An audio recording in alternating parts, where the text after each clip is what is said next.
Hola, mi nombre es Jennifer Sofía Cruz Vargas, curso la carrera de psicología, estoy en sexto cuatrimestre y estudio en el Instituto Universitario del Estado de México, plantel Metepec.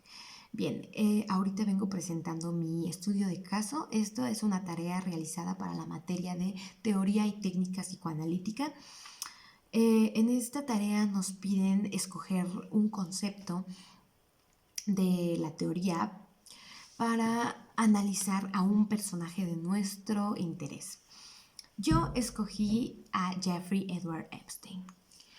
Bien, Jeffrey Edward Epstein es un financiero estadounidense con vínculos de alto perfil relacionado con los ultra ricos y poderosos del mundo, pero también es conocido actualmente por haber traficado con menores de edad, además de ser un pedófilo y un depredador sexual potencialmente peligroso.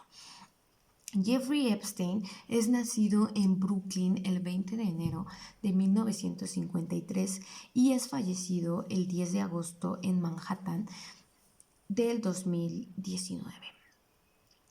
Epstein fue un niño muy inteligente. Epstein a los 5 años ya tocaba un instrumento. Más adelante Epstein se gradúa de preparatoria a los 16 años y por consiguiente continúa con sus estudios universitarios. Epstein se introduce en una universidad, pero al cabo de unos años Epstein la abandona y después vuelve a una nueva universidad, pero de igual forma la abandona. Epstein no concluye con su carrera, por lo tanto no consigue un título. Epstein estaba inclinado a los números, a las finanzas. Él era una persona considerada muy buena en las matemáticas.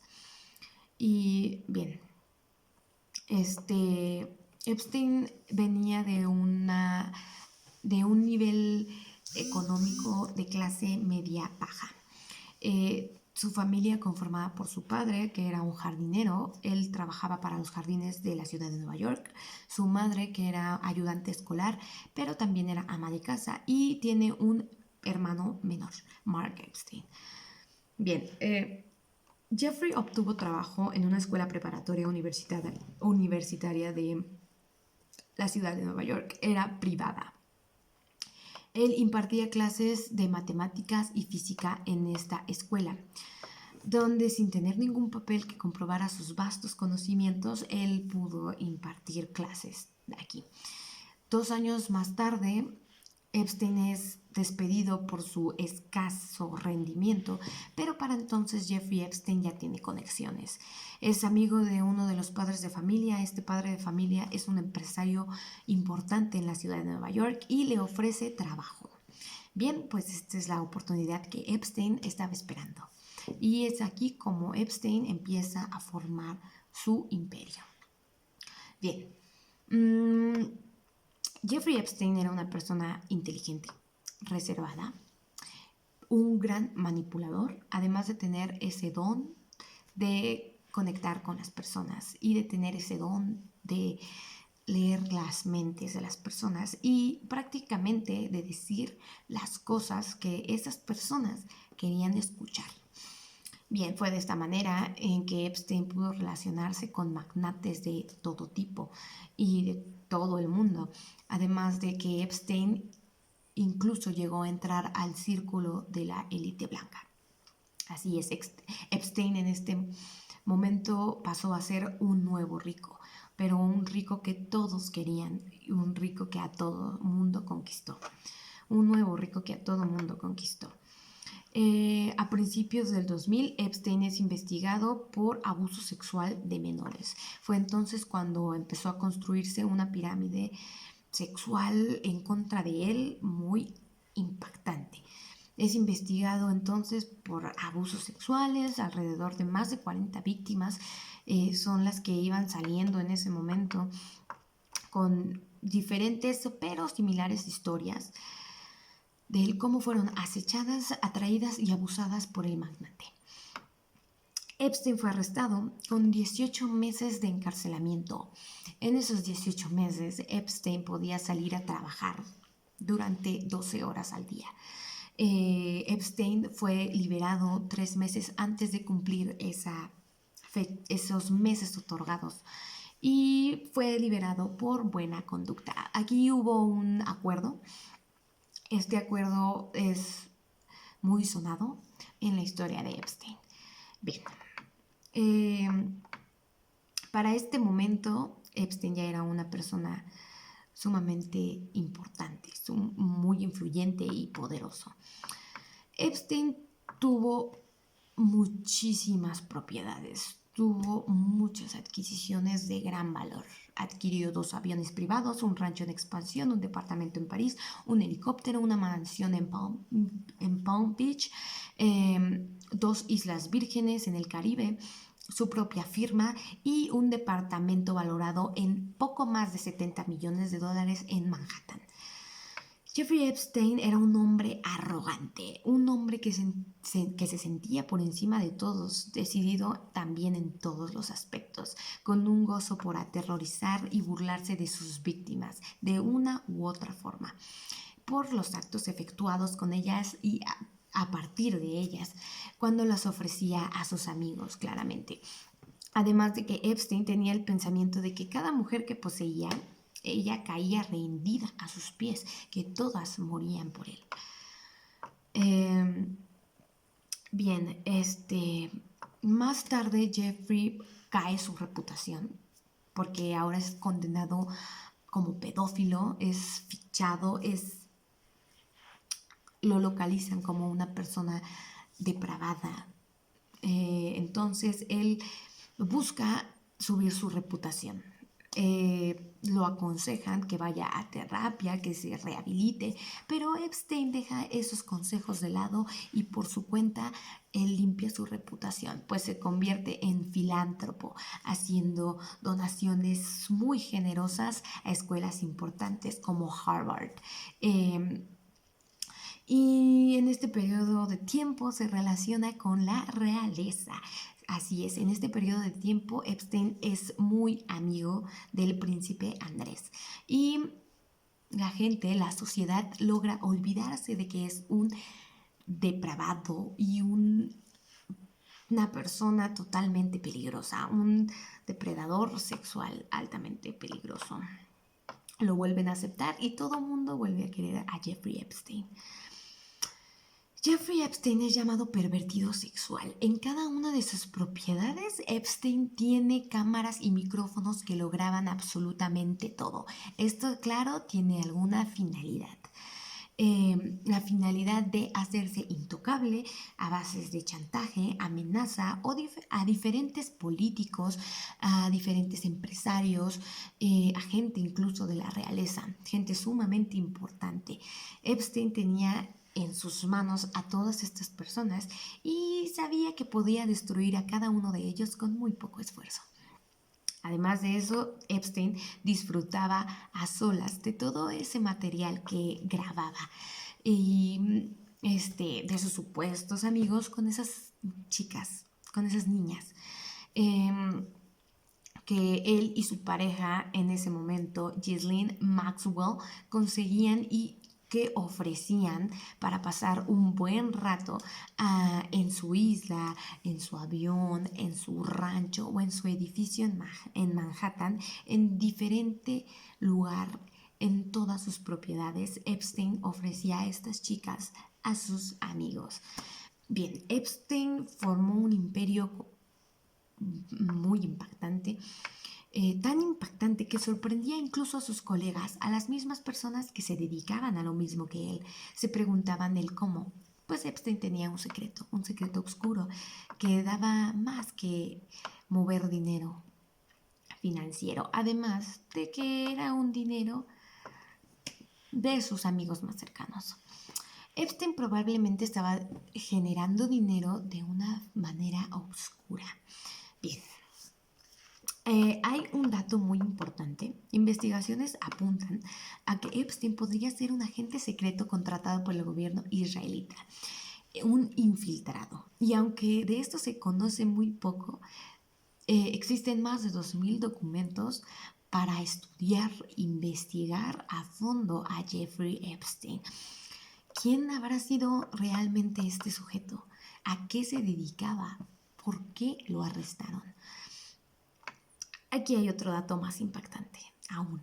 Jeffrey Epstein fue capturado el pasado julio del 2019, supuestamente por el tráfico sexual de menores. Eso es lo que salió en todos los medios, pero en los archivos policíacos no dice exactamente eso. Jeffrey Epstein fue capturado por corrupción. Así es, por corrupción y no por tráfico de menores. Jeffrey Epstein se suicidó el pasado 10 de agosto del 2019, a unos días antes de sus declaraciones. Fue en su celda, en el Centro Correccional Metropolitano de Manhattan, un caso muy sospechoso y sin fijar causas de muertes. ¿Fue suicidio o fue homicidio? Epstein no quería que supieran sus secretos, o hay otras personas que tenían un inconveniente de que Epstein fuera a revelar los suyos. ¿Se resolverá algún día el caso de Epstein?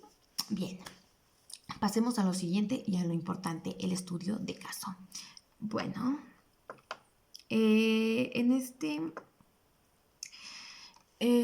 esta ocasión yo escogí a las pulsiones como concepto y a las estructuras clínicas, enfocándome en la estructura de la perversión. Voy a empezar, comenzando así con el concepto de pulsiones en el psicoanálisis. Bien, ok. ¿Cuáles son las pulsiones que hicieron que Jeffrey Epstein actuara y creciera de esta manera? Bien, Freud define a las pulsiones como un concepto fronterizo de lo anímico y lo somático, un representante psíquico de los estímulos que provienen desde el interior del cuerpo y que llegan hasta el alma. Bien, la pulsión es un representante psíquico de poderes orgánicos, siendo así también una representación de lo reprimido en el inconsciente. Las pulsiones pueden tener otros nombres, pueden ser excitaciones, pueden ser representaciones afectivas, mociones de deseo o estímulos endógenos. Para el caso de Epstein voy a abordar lo que son las excitaciones, las mociones de deseo y las estimulaciones endógenas. Bien,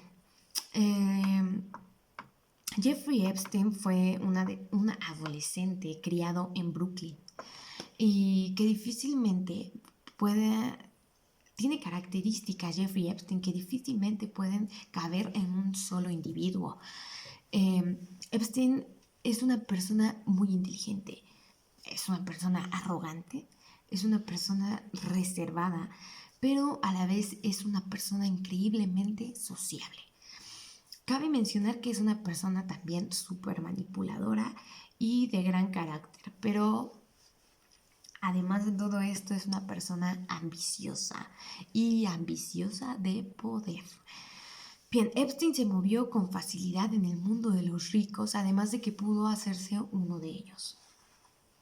Bien, ¿por qué utilizaría estas tres formas de pulsión? Jeffrey Epstein se caracteriza por ser una persona excitante para sus negocios y por hacer conexiones y por subir tan alto, y subir, además de saber perfectamente que tiene un control inigualable, el control de los más poderosos del mundo, y por su estilo de vida se mueve mediante la excitación. Se mueve mediante la excitante idea de ser y estar por arriba de todos ellos. Pues también, ¿quién puede tener en jaque incluso a la realeza?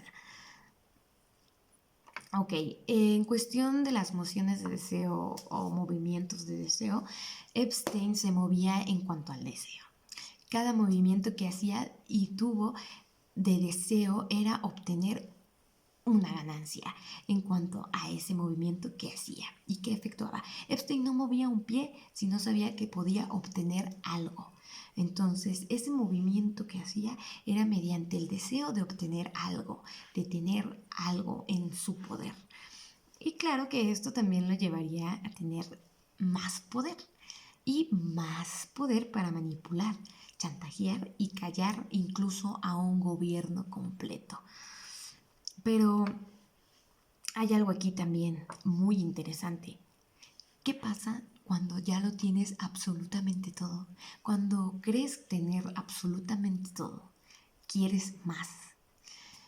¿Y cómo puedes estar satisfecho de tener más? No vas a estar satisfecho con tener algo que otro puede tener. No. Epstein se preguntó a sí mismo, yo puedo chantajear, yo puedo manipular, yo puedo tener el control de todos y de todo, absolutamente. Quiero más, pero aquí viene el lado oscuro. Algo que nadie puede tener, algo que todos verían mal, algo ilícito. ¿Qué impide a Epstein hacer esto? Nada, nada para él. Y por último están los estímulos endógenos. Estos estímulos son provenientes del cuerpo, dando como resultado a las grandes necesidades. ¿A qué se refiere? A las necesidades de comer, que es el hambre, a las necesidades de dormir, que es el sueño, y a las necesidades de reproducción, que es a la sexualidad. Esos son estímulos que vienen del cuerpo, no de la mente. Bien, es importante en este punto recalcar que es una pulsión y que es un estímulo. Son diferentes conceptos y diferentes vibraciones. Para Freud, el estímulo se representa como una fuerza que opera de un solo golpe. Como lo había mencionado, tengo hambre. Es una fuerza que opera de un solo golpe. Pero viene lo siguiente, una pulsión. Una pulsión siempre opera con una fuerza constante. Es decir, que la pulsión siempre está presente. La pulsión está operando en todo momento. Pa, pa, pa. Y bueno, esto a comparación del estímulo, el estímulo es algo momentáneo, pero la pulsión se queda. Ahí está. Y bueno, entonces un estímulo se refiere a una excitación exógena y endógena. Bien, y aquí referimos en el caso de Epstein a su inimaginable deseo sexual y por poseer a niñas menores de edad, pero además por ese goce de martirizarlas y de sentir en ese momento que tiene todo el poder sobre ellas. El órgano primitivo puede eludir estímulos, pero no puede eludir pulsiones. Esto también es una característica de diferentes conceptos que hace diferente y diferencia a estos dos conceptos. Bien, existen lo que son las pulsiones yoicas y las pulsiones sexuales. Las pulsiones yoicas son las pulsiones autoconservadoras. Estas pulsiones son expresadas por el yo. Es una función represora y bueno, en este caso las pulsiones sexuales y las pulsiones yoicas o autoconservadoras tienden a tener un conflicto entre estas dos. En el caso de Epstein podemos ver que este conflicto no existe. ¿Por qué? Bueno, dado que sus pulsiones sexuales son ¿cómo puedo decirlo? Se satisfacen de cualquier manera, de una manera abrupta, sin ningún arrepentimiento, pero además de esto, Epstein no se limita a efectuar estas acciones sexuales. No hay nada que le diga, oye, no puedes hacerlo, oye, no debes hacerlo. Entonces, para él no existe este problema, este conflicto entre pulsiones. Además de que Epstein cree tenerlo completamente en control. Y bueno, ¿qué relación existe entre el estímulo y la pulsión? Entendamos que una pulsión sería un estímulo para lo psíquico, pero además es evidente que para lo psíquico existen otros estímulos que no son solo las pulsiones, como lo son los estímulos endógenos que ya había mencionado antes. El estímulo pulsional proviene del propio organismo, ¿ok? No proviene del mundo exterior, proviene de dentro de nosotros. Entonces, llamado así una necesidad. Y que esta necesidad se cancela cuando se llega a la satisfacción. Aquí un ejemplo, ¿va? Bien, con Epstein se puede entender que tiene la necesidad de poder, de control sobre los grandes. Incluso me atrevo a decir que sobre naciones. Tiene control sobre naciones. Bien, pues Epstein, ¿qué hace con esto? Epstein trata de conseguir armas que sabe que algún día con estas armas podrá chantajear, manipular y pedir favores a quien le plazca. ¿Por qué? Porque tiene el cómo destruir a las personas. ¿Por qué? Porque tiene sus más oscuros secretos. Pero aquí hay algo también importante. Epstein es el único que puede conseguirles ese placer oscuro. Epstein sabe eso y Epstein se aprovecha de eso. Bien, entonces, continuemos con lo demás. Es esencial hallar la pulsión, la esencia de esa pulsión, su providencia de fuente de ese estímulo en el interior del organismo y el cómo emerge constantemente y la fuerza con la que emerge. Bien, los estímulos pulsionales plantean exigencias elevadas al sistema nervioso y lo mueve a actividades complejas. Estas modifican el mundo exterior lo suficiente para satisfacer la fuente interior de ese estímulo, cambiando así las dificultades para una tarea y conseguir la satisfacción. En este caso, con Epstein, podemos ver que él se abrió camino entre los grandes. Cada meta la cumplió para él, su objetivo. Cuando él estaba subiendo, Epstein hizo, por ejemplo, Epstein abandonó la universidad.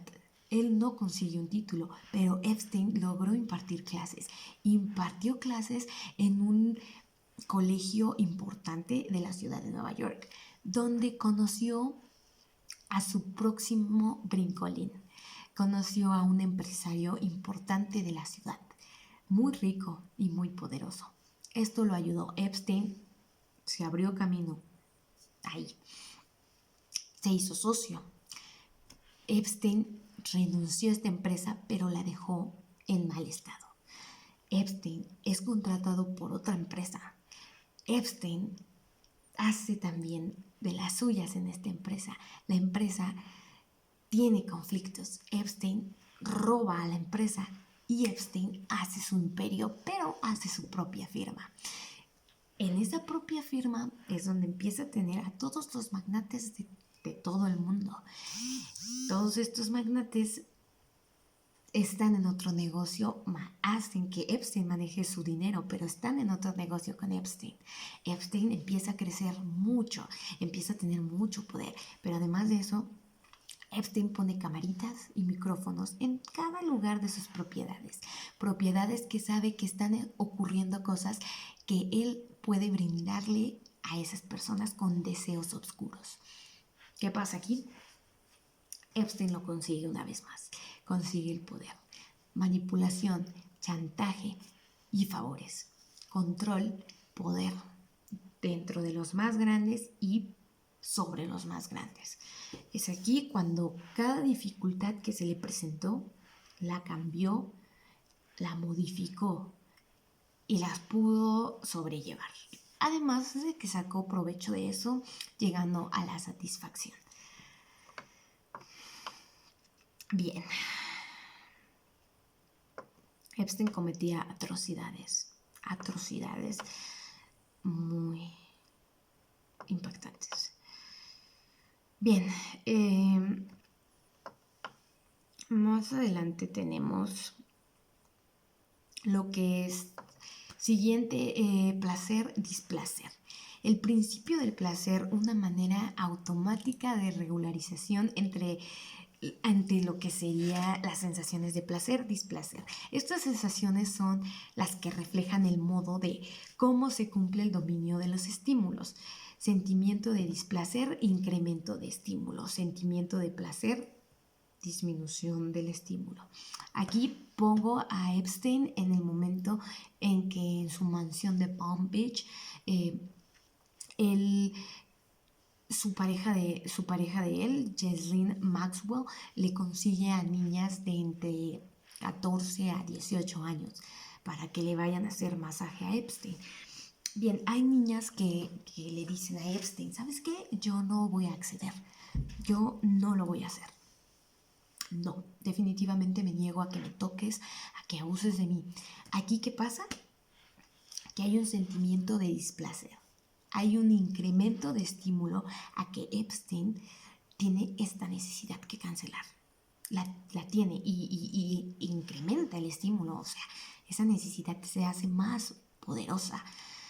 ¿Qué pasa aquí? Epstein les da una oportunidad. Ok, yo no te voy a tocar, pero de igual manera te voy a pagar. Te voy a pagar tus $200 por los que viniste a hacerme el masaje, pero tú vas y me traes a otras niñas. No sé cuántas niñas. El trato no es muy concreto del cómo se hacía, pero esta chica tiene que ir, conseguir más niñas y aquí viene esto. La chica consigue a las niñas van con Jeffrey por un supuesto masaje. Cabe recalcar que Jeffrey es un manipulador, es un abusador y él sabe cómo manipular a estas niñas que no tienen su cerebro desarrollado al 100% y que son sumamente manipulables, además de tener esta desventaja de situaciones económicas muy pobres, una familia desintegrada, situaciones que un abusador detecta y bueno, presa fácil. Entonces Epstein tiene a las niñas que no se quejan, que sí hacen lo que él quiere. Aquí hay un sentimiento de placer y una disminución de estímulo. Epstein se aprovecha de estas niñas, abusa de estas niñas y ¿qué pasa? Llega a una satisfacción. Epstein cancela esa necesidad, cancela ese estímulo y esa disminución desaparece, pues se ha llegado a la meta, satisfacerse. Bien, más adelante venimos con que la pulsión tiene una fuente, tiene un objetivo, tiene el esfuerzo y tiene una meta. Vamos a pensar. ¿Ok? La fuente de la pulsión será el proceso somático interior del órgano o parte del cuerpo cuyo estímulo es representado en la vida anímica de la pulsión. Esta es lo que le da vida a la pulsión, la fuente. La fuente le da vida a la pulsión. Vamos a ver. La fuente, lo que le da vida a la pulsión. Epstein quiere poder. Está necesitado de poder y necesita poder. Bien, viene lo que es el esfuerzo. El esfuerzo de pulsión. Ok, ese esfuerzo vendrá siendo el factor motor. La suma, fuerza o medida exigencia con la que va representando. ¿Okay? ¿Cómo va a obtener ese poder? Y con qué ganas quiere ese poder. Con muchísimas, tantas ganas como para traicionar a todos esos amigos y grabarlos con diminutas, tener cosas para destruirlos en cuanto a él le plazca. Bien, después viene el objetivo. El objetivo de una pulsión es por lo cual puede alcanzar esa meta. ¿Cuál es el objetivo? Grabarlos. ¿Tengo con qué? Tengo las armas con las que te voy a destruir, con las que te tengo en mi mano. Y por último viene la meta de la pulsión. Aquí tengo todo, tengo el poder. Tú no me puedes hacer nada. Yo voy a salirme con la mía. Yo estoy traficando niños. Me están acusando de abuso sexual. Yo tengo con qué defenderme. Tú me vas a limpiar de esta. ¡Pum! Tengo lo que quiero, el poder. Tengo el poder contra todos y el poder sobre todos. Vaya que sí. Muy bien. Bien, ahora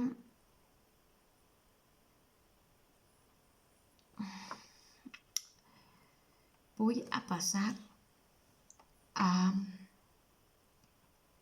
la estructura clínica. Voy a pasar a lo que es la perversión. Bien, las estructuras se definen en los 3 tiempos del Edipo. Se van a enfatizar en la importancia de lo que pasa en el primer y segundo tiempo. Perdón. En el primer tiempo es cuando el niño está como el falo de la madre, ¿sí? En el segundo tiempo es cuando interviene el padre, que va a privar. Estoy explicando ahorita lo de las estructuras y más adelante explicaré esto en el caso de Epstein. Entre estos 2 tiempos se juegan todas las encrucijadas del sujeto. ¿Qué quiere decir? O sea que es una situación compleja donde se debe saber o descubrir que hay varias posibilidades de actuar, pero no sabes cuál escoger. Bien, entre estos 2 tiempos es donde el niño decide, acepta, reniega o rechaza la importancia del segundo tiempo, que es a medida en que el niño va a decidir. Voy a decidir qué con lo que me están privando. Se acepta la castración y esta privación se dirige hacia una estructura neurótica. Si acepta la castración, si reniega la castración y o la privación, entonces se dirige a una estructura perversa. Y si rechaza la castración, se dirige a una psicosis. Bien, viéndolo de este modo, ¿dónde queda este tercer tiempo? Cuando existe en el niño un rechazo a la privación del padre, tenemos a la psicosis y no pasa al tercer tiempo. Con el reniego de la privación, tenemos a la perversión, que no pasa tampoco al tercer tiempo. Y por último tenemos a la aceptación. Él acepta la ayuda de la metáfora del padre, la metáfora paterna, y acepta la privación que hace el padre respecto con el goce que tiene la madre. Reprime este goce y pasamos al tercer tiempo. Entonces, el tercer tiempo es el declive del Edipo. Aquí se encuentra el padre real, siendo este un soporte de identificaciones, donde se forma el ideal del yo. A partir de ahora me voy a enfocar en la estructura perversa y que es la que está puesta a analizarse con Epstein. Bien. Ok. En el perverso se reniega y se deniega. Ok, la castración. Esta falta se tapa con un fetiche. Sabe que hay una falta. Se podría decir entonces que hay una aceptación primero, en primer tiempo. Hay una aceptación, pero inmediatamente viene la negación. Entonces elige ser el instrumento del otro con mayúscula, que es la madre.